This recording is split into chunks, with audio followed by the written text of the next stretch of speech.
In this episode, we're going to look at how to configure trunks. I'll show you how to do it, and we'll talk about the concepts along the way. Trunks are required to pass VLAN information between switches.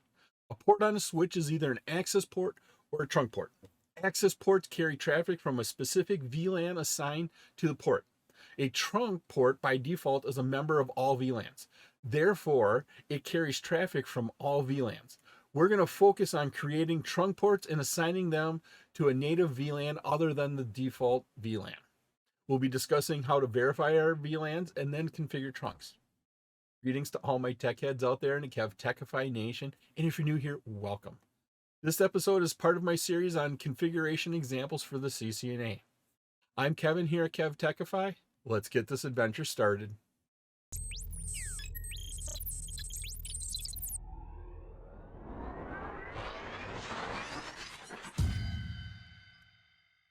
Configure trunks. I have the Packet Tracer lab open. On the left side, I have the main Packet Tracer window where we see our topology, where we do our configurations. On the right side, I have our instructions. The bottom right is the normal Packet Tracer window, or Packet Tracer activity window that opens up when you open up your Packet Tracer file. In the upper right, I have the Word document of those instructions from that Packet Tracer activity window below. I use the Word document because there's a couple questions in here we need to answer, and the Word document allows me to enter my answer in and save my answers. We have our addressing table. We can see that all the PCs have been assigned an IP address, subnet mask, what switches and ports they're connected into, and then also what VLANs. We can get all that information from our addressing table. Our objectives in the lab: first part, we're going to verify VLANs. Second part is we're going to configure the trunks. Trunks are required to pass VLAN information between switches. If we look at our topology right here, between switch 1 and switch 2 and switch 1 and switch 3, to pass multiple VLANs worth of information, we have to set those up as trunks. Those handle that. If they're an access port, they will only pass one VLAN of information across. It's whatever VLAN they belong to. All the other VLANs, no information will get passed through there. Part 1, verify our VLANs. Display the current VLANs. On S1, issue the command that will display all VLANs configured. There should be 10 VLANs in total. Notice that all 26 access ports on the switch are assigned to the default VLAN. I'm going to go up here, click on S1. I make the window a little bit bigger, going right to left.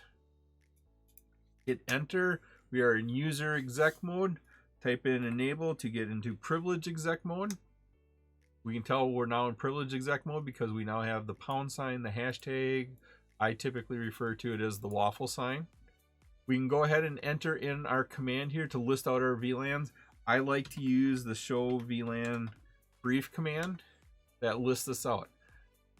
We should have a total of 10 VLANs. We have 1, 2, 3, 4, 5, 6, 7, 8, 9, 10. As we look at these VLANs here, remember VLAN 1, VLAN 1002, 1003, 1004, and 1005, those are created by default. You can't delete them, you can't rename them, and basically the thousands aren't used anymore. That's all for legacy technologies. VLAN 1 is the default one. You want to move all of your stuff in a production environment out of VLAN 1. It is a security risk if you keep everything in the default VLAN. Okay, so we have now seen that we do have our 10 VLANs. On switch 2 and 3, display and verify VLANs are configured, and ports are configured according to the addressing table. Up here on the addressing table, we are looking at for the switch ports here. I'm going to make sure they're in the right VLANs. I'm going to go ahead and minimize S1 window, open up S2, drag it over, make it a little bit bigger, going right and left, hit enter, type enable, get into privilege exec mode, and then show VLAN brief. We have 1, 2, 3, 4, 5, 6, 7, 8, 9, 10 VLANs. That's what we should have. And then we need to make sure that on switch 2, Fast Ethernet 11's on VLAN 10. VLAN 10, we have Fast Ethernet 11. VLAN 20 has Fast Ethernet 18. VLAN 20 has fast Ethernet 18, and VLAN 30 has fast Ethernet 06. VLAN 30 has fast Ethernet 06. This all looks good. I'm going to go ahead and minimize this. We're going to look at switch 3 quickly.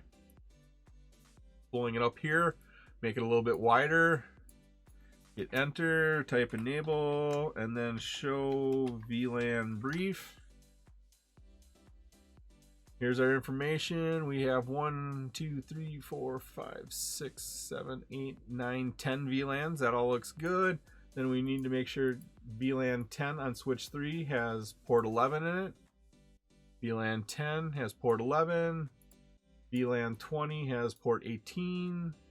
VLAN 20 has port 18. And finally, verify that VLAN 30 has port 6. VLAN 30 has port 6. This all looks good. We're able to confirm our information. On to part 1, step 2. Verify loss of connectivity between the PCs on the same network. Ping between hosts on the same VLAN on different switches. Although PC1 and PC4 are on the same VLAN, they cannot ping one another. Okay, I'm going to go ahead and click on PC1. On the desktop tab, I open up the command prompt. I'm going to type in ping, and then I'm going to ping from PC1 to PC4. Here is PC4's IP address, 172.17.10.24. And we should verify that we have a loss of connectivity in this lab. We have one failure. I guess it could be doing the ARP request. 2 failures. I've seen it where maybe it does take 2 failures to get your ARP done. But if we see 3, usually it's going to fail. And then if we get our 4th one, yeah, we're going to say it definitely fails. And what we were doing here is we're going from PC1 here to PC4. We were pinging those 2 PCs going through the network. They're both in VLAN 10. They both have the correct network addresses on them. They should be able to communicate. Now, the reason we have the loss of connectivity, this is because the ports connecting the switches are assigned to VLAN 1 by default. In order to provide connectivity between the PCs on the same network and VLAN, trunks must be configured. Okay, I'm going to go ahead and minimize this. What I'm going to do is I'm going to click on S2 and I'm just going to verify that. And they said the connections between the switches are in VLAN 1. If we look at our diagram here, from switch 2, gig 01 connects into switch 1. And so on switch 2, let's look at where gig 01 is at. Gig 01 is right here, and that is in VLAN 1 right here. It is assigned as an access port in VLAN 1. That's the default configuration. We need to go in and change that into trunks. I hope you're liking this episode on practical configuration examples. Leave a comment on what you think about these configuration examples. If you still have a question or comment, please let me know below. You can also visit my website at KevTechify.com for all of my details and how to get these episodes in video and podcast form. On to part 2. Configure trunking on S1 and use VLAN 99 as the native VLAN. Once again, native VLAN is for legacy equipment that does not support VLAN tagging, or if it comes in through a hub. Hubs do not support 802.1q VLAN tagging also.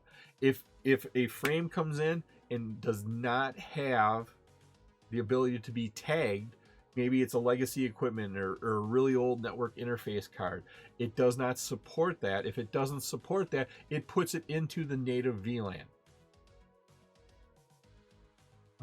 So configure gig 01 and gig 02 for trunking. And once again, we are on switch 1. I'm going to click on switch 1. We need to get into global configuration mode. Config T. At this point in time, we can now use our range command because we're going to do gig 1, gig 2 at the same time, and they're going to get the exact same commands. And our command here is interface range, and then the first one here is G0/1, and then you put a space, dash, space, and then you put what the ending port number is. You don't put what plane it's on, you just put that last number. Here we'll put 2 because we're taking care of gig 01 and gig 02 at the same time. Hit enter. Notice our prompt. We are now doing a range of interfaces that we are configuring. It says range right there in our prompt. Change it, change that port, change those 2 ports into a trunk. It's switch port. And then changing that mode into trunk. Gotta spell switch port correctly. And notice the line protocol went down, then up on gig 01, and on gig 02, the line went down and then back up. Because we went from an access port to a switch port, it has to take it down, make the change, and then bring it back up. Next step here, step 1B, is configure VLAN 99 as our native VLAN. That is for untagged frames to go into. If the frame doesn't have a tag, it's going to go into VLAN 99. Hit enter to get some clean working area. We are still in our range of interfaces here. And the command here is, once again, we're dealing with some switch port settings. So it's switch port, trunk, because it is a trunk port instead of an access port. And then we want to set our native VLAN to 99. Native VLAN 99. No news is good news from Cisco. The lines didn't have to go up and down, so we won't get any system update messages. We didn't get an error that we did a typo, so we're assuming it worked good. I'm going to exit out, and as we sit here, we're going to look here. The trunk port takes a short time to become active due to the spanning tree protocol. Click fast forward to speed this process. After the ports become active, you will periodically receive the following messages. Native VLAN mismatch. And right here we see that. Native VLAN mismatch on gig 01 and native VLAN mismatch on gig 02. What we did here is configured the native VLAN to 99. The default is VLAN 1. We configured S1, that side of the connection, the native VLAN is 99. On the other end, we haven't done any configuration there. And so the native VLAN is still in the default setting of VLAN 1. And that's where we're getting that mismatch in here. And if we actually read the error message completely, native VLAN mismatch discovered on our gigabit Ethernet 01 is our 99. So we just set this 99 right here.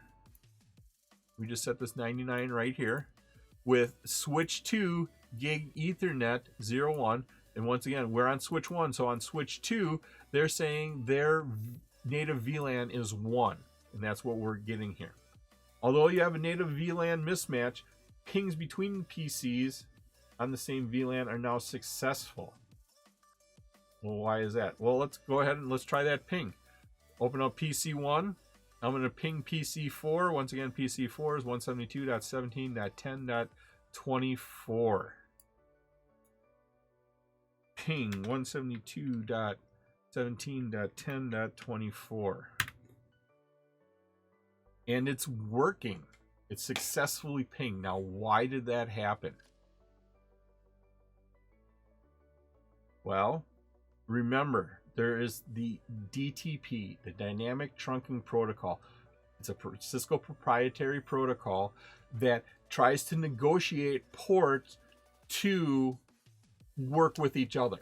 And we set one side as a trunk on switch 1. The other side was set to DTP to negotiate to whatever make that connection work.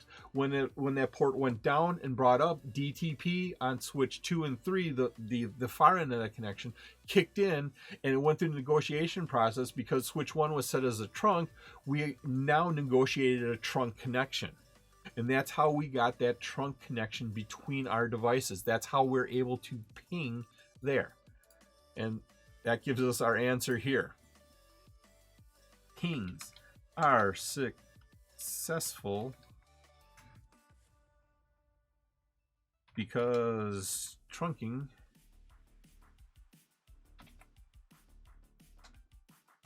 has been established on S1.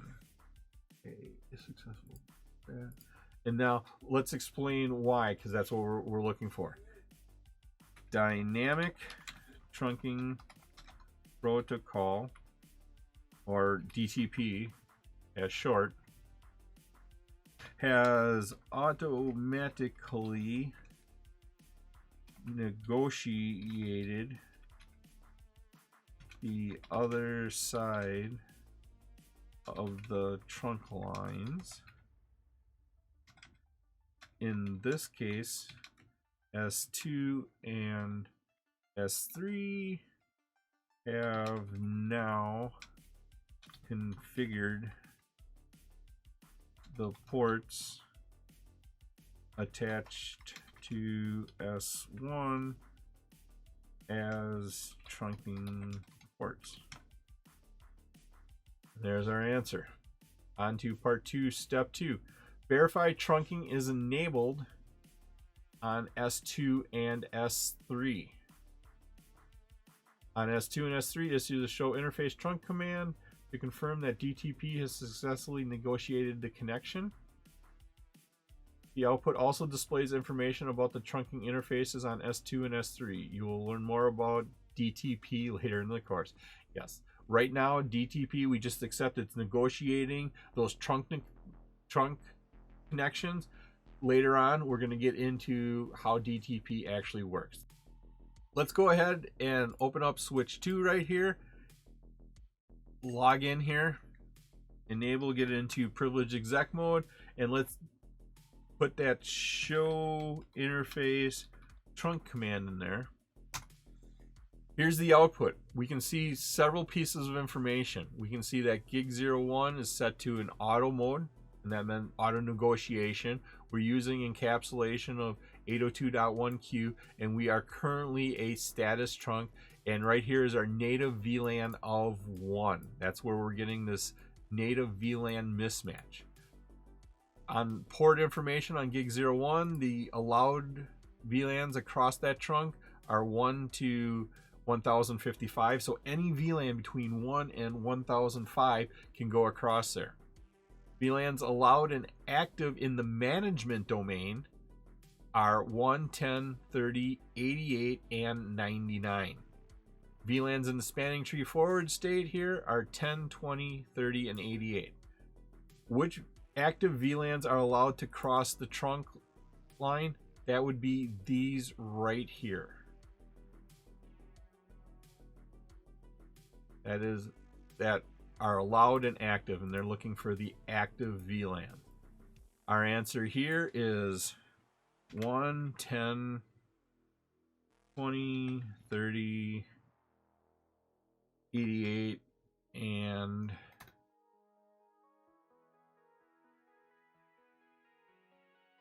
99.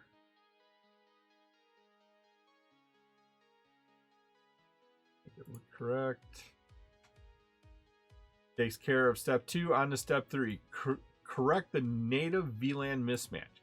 Configure VLAN 99 as the native VLAN for the appropriate interfaces on S2 and S3. Well, we're on S2 right here. Our native mismatch VLAN here is on gig 01. Let's go ahead and go into gig 01 and change it from R1 or VLAN 1 to VLAN 99. Go into global configuration mode, go into the interface here of gig 0/1.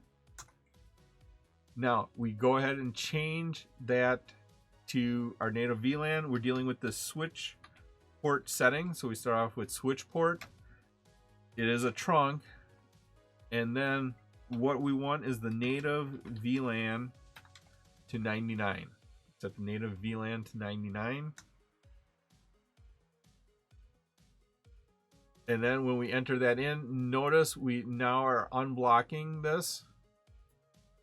Consistency has been restored. That's a good thing. We want that to happen. unblocking gigabit Ethernet 0, because we had that VLAN mismatch. They're basically looking at sending, hey, we're not going to allow a whole lot of information across there. Your pings will work, you can do some other stuff, but we're going to block some stuff. And now that we've got this consistency, we're going to unblock everything. And so that takes care of switch 2. Go ahead and minimize it, get into switch 3. Privilege exec mode, global configuration mode, go into the interface here that's giving us a problem. That would be gig02 right here. Interface gig0/2, and then we need to change that switch port to native VLAN of 99. That is a switch port. Okay, let's spell it correctly. Switch port trunk, and then native VLAN 99. Notice that we are going unblocking there also. Verify configurations on S2 and S3. Issue the show interface command, and basically what we do is put gig01 in here. Command to verify that the native VLAN is set. I'm going to go ahead and minimize S3, open up S2, exit out, get us into privilege exec mode, exit a second time, then enter in show interface. We were having issues with our gig01 interface right there, G0/1, and then we want the switch port information. Hit the space bar because it said more. Here's all of the information about our gig01 about the switch port.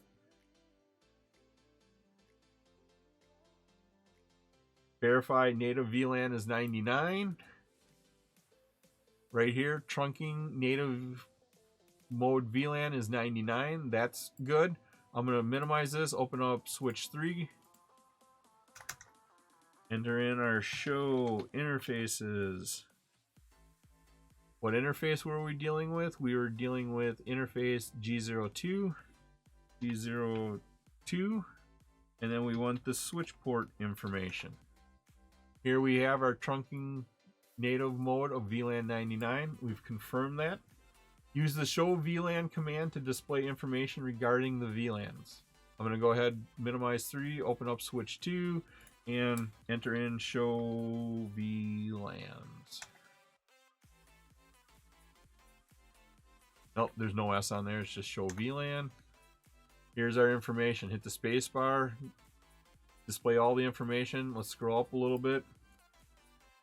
Question: why is gig01 on S2 no longer assigned to VLAN 1? Here's VLAN 1.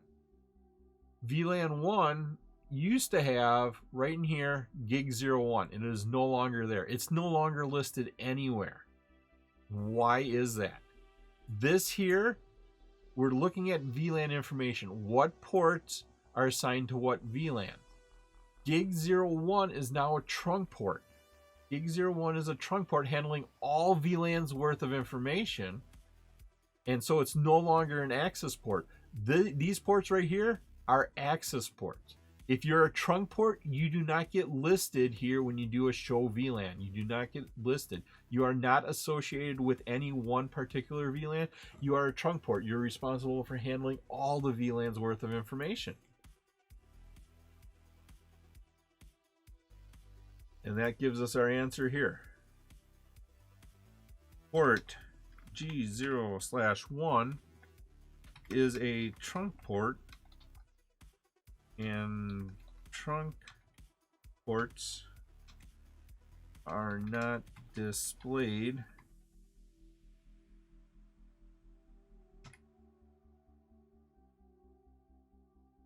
and that takes care of our last question. That was Packet Tracer Lab 3.4.5 Configure Trunks. It was my pleasure to provide you with this wonderful episode on configuration examples. If you liked this episode and you got value out of it, please click that like button, give a 5-star rating, leave a comment. This all helps me bring you more great content. Please take a minute to subscribe to my channel. All my socials and contact information are on my website, KevTechify.com. There you can find out how to get all these episodes in video and podcast form. Thank you so much for watching this episode of my series on practical configuration examples for the CCNA. I've created 4 wonderful playlists for you on the CCNA. These episodes, I go through all the concepts that Cisco calls out for the CCNA. Once again, I'm Kevin. This is KevTechify. I'll see you next time for another great adventure.